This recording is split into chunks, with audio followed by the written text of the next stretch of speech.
Hi friends, ఈరోజు నేను చింత చిగురు కారం ఎలా చేసుకోవాలో చూపెడుతున్నా. ముందు దానికి కావాల్సిన ఐటెమ్స్: వెల్లిపాయలు, ఎండిమిర్చి, సాల్ట్, ఒక ఎండి చేప. ఒకవేళ చేపలు లేకపోతే రొయ్యలు ఉంటే రొయ్యలు వేసుకోవచ్చు. రొయ్యల కాంబినేషన్ చాలా బాగుంటుంది. నాకు అది లేవు కాబట్టి నేను చేపలు తీసుకున్నా. సన్ఫ్లవర్ ఆయిల్, చింత చిగురు పౌడర్.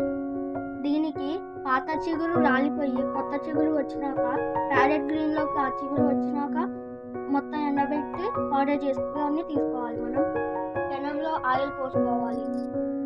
ఆయిల్ వేడైనాక ఎండుమిర్చి వేసుకోవాలి.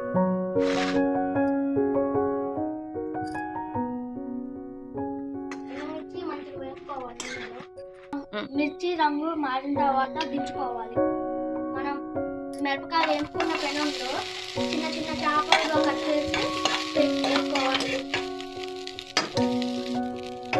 వేపుకోవాలి. వీటిని ఎరుపు రంగులో వచ్చే విధంగా బాగా వేపుకోవాలి. చేపలు బాగా ఫ్రై అయ్యాయి కాబట్టి మనం పక్కన పెట్టేసుకోవచ్చు. మిక్సీ జార్లో వేపిన ఎండుమిర్చి వెల్లిపాయలు, సరిపడా సాల్ట్ వేసి మెత్తగా మిక్సీ పట్టాలి.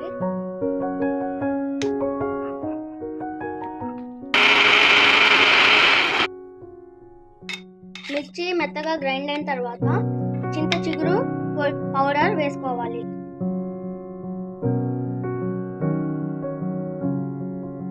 మూత పెట్టి మరొకసారి మిక్సీ పట్టుకోవాలి. ఇప్పుడు మనం దింపేసుకుందాం. మిక్సీలో నుంచి ఒక గిన్నెలోకి తీసుకుందాం.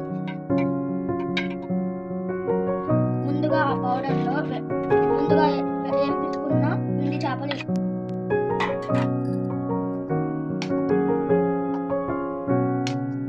అంతే, చింత చిగురు కారం రెడీ అయింది.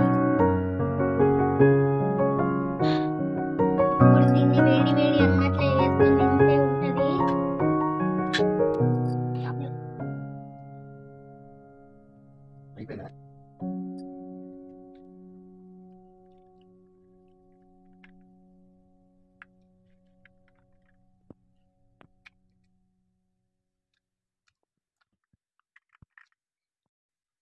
ఆవురేమనాలా, నోట్లో నీళ్లు ఊరుతున్నాయి.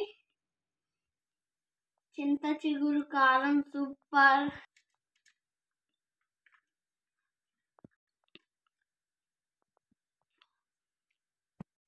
స్మెల్ కూడా సూపర్ గా అదిరిపోయింది.